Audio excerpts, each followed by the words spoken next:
بسم اللہ الرحمن الرحیم. ناظرین السلام علیکم. میری طرف سے، شہزاد اکبر صاحب کی طرف سے اور عمران ریاض خان بھائی کی طرف سے آپ سب کو السلام علیکم. آج ایک بار پھر ہم تینوں دوست جمع ہیں. 3 مہینے پہلے، تقریباً 3-4 مہینے پہلے ہم نے ایک پروگرام کیا تھا اور ہم نے یہی موضوع ڈسکس کیا تھا. اور اس وقت بڑے بڑے وفاقی وزراء، بڑے بڑے دانشور، بڑے بڑے ہمارے دوست صحافی، جرنلسٹ، سرکاری غیر سرکاری ترجمان یہ بات بوانگ دوہل کہہ رہے تھے کہ نوٹیفیکیشن کی ضرورت نہیں ہے، یہ انڈرسٹوڈ ہے، یہ تسلسل ہے اور یہ تسلسل جاری رہے گا. لیکن ہمارا خیال تھا، شہزاد اکبر صاحب نے ان کے قانونی پہلوؤں کا تذکرہ خاص طور پہ کیا تھا، اور میں نے اور عمران بھائی نے نواز شریف صاحب کی اندر جو ایک خاص طرح کا احساس ہے الجھن کا، اس کا ذکر کیا تھا. اور ہمیں کہنا چاہیے، کیونکہ ہماری خبر بالکل درست، ہمارا تجزیہ بالکل درست ثابت ہوا. الحمدللہ آج وہی کچھ ہو رہا ہے جو ہم نے 3 مہینے پہلے کہا تھا. تو ہم دوبارہ جمع ہیں جی. سب سے پہلے تو شہزاد اکبر صاحب سے ہم کریں گے شروع. شہزاد صاحب، یہ بتائیے کہ آج کل آپ بہت بڑی بڑی دھماکے دار قسم کی خبریں دے رہے ہیں اور لوگ آپ کو تلاش کر رہے ہیں کہ آپ کا مخبر کون ہے اور مخبر اعظمین کے پیچھے کون پڑا ہوا ہے. شکریہ صاحب بھائی. دیکھیے، مخبر تو پہلی بات یہ ہے کہ جب گھر میں کوئی جھگڑا شروع ہوتا ہے تو اس گھر کے بڑے بندے خود ہی مخبر بن جاتے ہیں. آپ پرانے صحافی ہیں، آپ کو اس بات کا بخوبی علم ہے. بلکہ مجھے تو آج یہ بھی مخبروں سے پتہ چلا کہ کوئی کمیٹی بنا دی گئی ہے کہ یہ یہاں سے لندن خبریں نکال کون رہا ہے. تو میں نے انہیں ایک آج کہا ہے کہ جی، میں اسکول کے زمانے میں ٹیبل ٹینس بڑا اچھا کھیلتا تھا، تو اسکول میں میرے ساتھ ٹیبل ٹینس کوئی نہیں کھیلتا تھا کہ یار ہار جاتے ہیں، تو میں ان کو 10 نمبروں کا نا ان کو ہینڈی کیپ دیا کرتا تھا. تو میں نے کہا جی میں آپ کو کچھ نشاندہیاں کر دیتا ہوں، آگے پیچھے جانے کی ضرورت نہیں ہے. 4 سے 5 مخبر ہیں، سارے حاضر سروس ہیں، ڈھونڈ لیں. باقی یہ اب کدھر بیٹھے ہوئے ہیں کدھر نہیں ہے. تو وہ اب اصل مسئلہ تو یہ نا کہ خبریں تو چونکہ جب ہوں گی، چنگاریاں اٹھیں گی تو خبریں تو نکلیں گی. اور لیکن خبروں سے پہلے ان کے جو حالات واقعات تھے وہ تو ہمیں پہلے نظر آ رہے تھے. 3 مہینے پہلے تو ہمیں کوئی خبر دینے والا نہیں تھا نا. ہم نے تو ان کو پوری ایک سیناریو، جس طرح سے آپ نے کہا کہ نواز شریف صاحب کی جو ایک خسرت کہہ لیجئے یا ان کی عادت کہہ لیجئے، وہ تمام چیزیں صاف نظر آ رہی تھی. دوسری طرف جو ڈیسپریشن تھی ایک عہدے پر عہدہ لینے کی اور ساری چیزیں، تو یہ حالات تو اسی طرف جاتے دکھائی دے رہے تھے اور وہی ہوا ہے. اب دیکھیے، نواز شریف صاحب کا اس وقت جو ایشو ہے نا، نواز شریف صاحب کی جو سب سے بڑی اس وقت چیز ہے وہ یہ ہے کہ وہ بار بار یہ سوال کرتے ہیں کہ یار بھائی، میں 8 فروری کو 2024 کو میں اون چودھری سے بھی نہیں گیا گزرا تھا کہ آپ نے جو مجھے اس وقت ذلیل و رسوا کر دیا لاہور کے اندر. دیکھیں، ہم تو لاہور میں اپنی نو عمری میں رہے اور ہمیں تو اس وقت وہاں پہ نواز شریف کا ہی نام سننے کو ملتا تھا. تو انہوں نے کہا یار اتنا میں مطلب ہو گیا. یہ عمران بھائی بھی لاہور کے پرانے باسی ہیں، وہاں کی جم پل ہے، ان کو پتا ہے کہ اتنا زیادہ آپ نے اس بندے کو لاہور میں ریلیونٹ کر دیا کس لیے. اگر 2 دن پہلے اخبار میں اشتہار چھپوایا جاتا ہے، ہر اخبار کو پیسے دے کے فرنٹ پیج پہ وزیر اعظم نواز شریف، اس کے بعد کبوتر اڑائے جاتے ہیں، اور پھر آپ اس بندے کو اتنا irrelevant کر دیں اور پھر آپ بھول جاتے ہیں. مطلب میں اپنے ایجنسی والے بھائیوں سے، اور سب سے بڑے تو عاصم منیر صاحب خود، دونوں پاکستان کی تاریخ میں واحد میرے خیال میں آرمی چیف ہے جو ڈی جی ایم آئی بھی رہا ہے اور ڈی جی آئی ایس آئی بھی رہا ہے. اور اس کو اگر اتنی چھوٹی سی چیز بھول گئی کہ نواز شریف صاحب کی، جب دیکھیے انٹیلیجنس کی دنیا میں ہر کسی کی آپ پرسنالٹی کا ایک پورا خاکہ بناتے ہیں، اس کے اوپر بیسڈ ہوتی ہے آپ کا انالیسز اس بندے کی حرکات و سکنات. یہی تو انٹیلیجنس کی بنیادی وہ ایک ٹریننگ ہوتی ہے. اس کے اندر اگر آپ یہی نہیں گیس کر سکے کہ نواز شریف کی خسرت جو سب سے، جو ہم جیسے لوگ بھی جو اتنے، میں نہیں اپنے آپ کو نہیں سمجھتا اتنا سمجھدار، لیکن ہم بھی اگر بتا سکتے ہیں کہ میاں صاحب اپنا بدلہ نہیں چھوڑتے، تو آپ نے اگر وہ کر کے رکھ لیا، تو اب میاں صاحب نے تو آپ کو دیکھیں نا، اس وقت تو حالت کچھ اس قسم کی ہو گئی ہے، اگر ہماری گستاخی معاف کریں، کہ لگتا یہ ہے کہ اچھڑے کا ایسو چو لگنا ہے اور 3-4 امیدوار باہر بیٹھے ہوئے ہیں ایک سیاستدان کے ڈرائنگ روم میں، اور وہ اندر جو سیاستدان بیٹھے ہوئے کہتے ہیں نہیں یار نو بٹھاؤ 2 دن اور اسی دیکھنے ہیں کی کرتا ہے، کنوں لانا ہے. تو اس قسم کی سچویشن بن چکی ہے. ہمیں اس وقت الزام دیا جا رہا ہے، کہا جا رہا ہے کہ جی لندن میں بیٹھے ہوئے لوگوں کو ہم گھسیٹ کر پاکستان لے آئیں گے. بھائی صاحب، کیا 28 تاریخ سے لے کر آج تک ہم نے محروم کیا ہوا پاکستان کو کہ اس کا کوئی سپہ سالار قانونی طور پر نہیں ہے؟ شہزاد صاحب، وہ آپ کو نہیں کہہ رہے تھے یا مجھے نہیں کہہ رہے تھے، وہ شہباز شریف صاحب لندن میں بیٹھے تھے اس وقت، اور ان کی طرف اشارہ کر رہے تھے وہ کہ ہم لندن سے گھسیٹ کر لے جائیں گے. وہ گھسیٹ کر لے گئے ان کو. شہباز بالکل شریف صاحب کو اگلے 48 گھنٹے کے اندر اندر محسن نقوی صاحب ان کو گھسیٹ کر لے جا چکے ہیں. عمران بھائی شہزاد صاحب سے تو میں نے پوچھ لیا, آپ بتائیں آپ کو یہ ساری خبریں کون دیتا ہے اور کیوں دیتا ہے؟ لندن میں بیٹھ کے آپ اس طرح کی انگیزیاں کیوں, کیونکہ ہم شر انگیز تو نہیں ہیں, صرف انگیزیاں کیوں پھیلاتے ہیں؟ دیکھیں کیونکہ ان کی توجہ شہزاد اکبر صاحب کی طرف ہے تو ہم بھی کہہ دیتے ہیں ہمیں شہزاد اکبر ہی دیتا ہے. شہزاد صاحب یعنی ایک ہی بندے پہ فوکس کریں, اتنی محنت کیا کرنی ہے, ادھر بھاگیں گے ادھر بھاگیں گے. صابر بھائی سورس تو جو بھی ہے یہ اتنا امپورٹنٹ نہیں ہے, خبر کیا ہے یہ امپورٹنٹ ہے. Yes, of اور course. خبر ہٹ کہاں پہ جا کے کر رہی ہے یہ امپورٹنٹ ہے, اور اس کا امپیکٹ کتنا گہرا ہوتا ہے. یعنی آپ نے چیخیں سنی فیصل واڈا کی تو اس کا مطلب پھر آپ سمجھ جائیں نا. اور اگر خود بیٹھ کے محسن نقوی کو خلاف توقع چیخنا اور چلانا پڑا تو اس کا مطلب آپ سمجھ جائیں کہ خبر جو ہے وہ ٹھیک جگہ سے نکلی ہے اور ٹھیک جگہ پہنچی ہے. اب سورس اس کا کوئی بھی ہے, خبر امپورٹنٹ ہے. ابھی دیکھیں چند چیزوں پہ ہمیں صابر بھائی ڈسکس ضرور کرنا چاہیے. بالکل. دیکھیں ہمیں ایک تو یہ دیکھنا چاہیے کہ یہ سارا سینیریو بنا کیوں ہے. ہم آج سے چند ماہ پہلے جب ڈسکس کر رہے تھے تو ہمیں خدشہ تھا کہ یہ سینیریو بن جائے گا. ہماری سب کی یہ رائے تھی کہ اگر ایک نیا ٹنیور شروع ہونا ہے یا نئے 5 سال ملنے ہیں تو پھر نیا نوٹیفیکیشن کرنا پڑے گا, اور اگر یہ 3-5 والا کام کرنا ہے تو پھر دیکھنا پڑے گا کہ قانون اس کے اوپر کون سی سمت لیتا ہے. وہاں کنفیوژن تھی, یعنی اگر اسی 3 کو 5 میں کنورٹ کرنا تھا تھوڑی بہت کنفیوژن رہ جاتی. یہاں تو کنفیوژن ہی کوئی نہیں ہے نا کہ نئے 5 شروع کرنے ہیں تو پھر آپ کو نیا ایک نوٹیفیکیشن بھی چاہیے.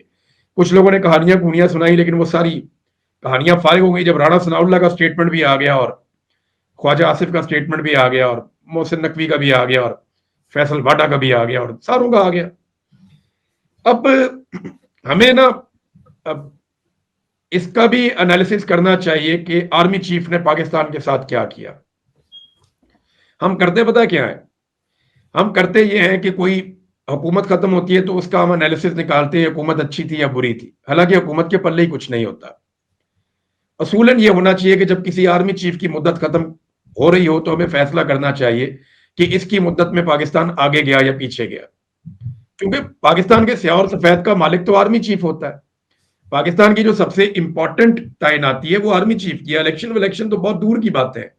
اصل آدمی جو ملک کو کنٹرول کرتا ہے وہ تو آرمی چیف ہے, اور جب بھی کوئی اس کو چیلنج کرتا ہے یہ اس آدمی کو, اس کی پولیٹیکل پارٹی کو, وہ سارے گروپ کو ہی تباہ و برباد کر دیتا ہے.